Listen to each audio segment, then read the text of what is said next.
Şımartılmamış aşkın sessizliğe yakın.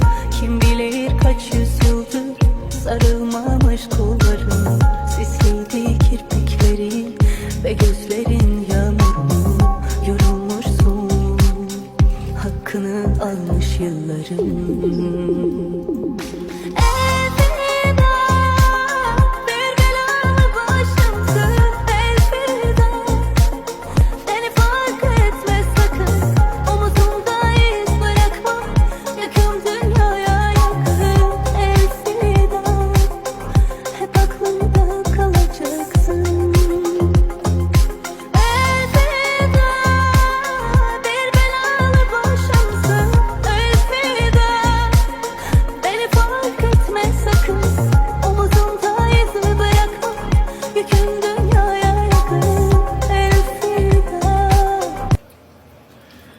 Aziz dostlar, belə iri lopa-lopa yağan qara el arasında bədii ədəbiyyatda quşbaşı qar deyirlər.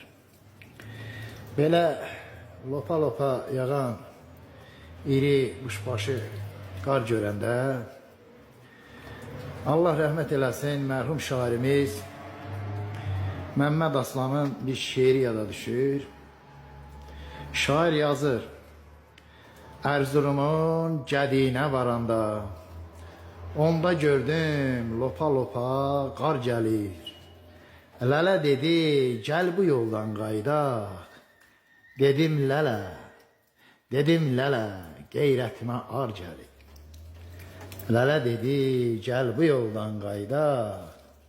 Dedim lələ, qeyrətimə ar gəlir.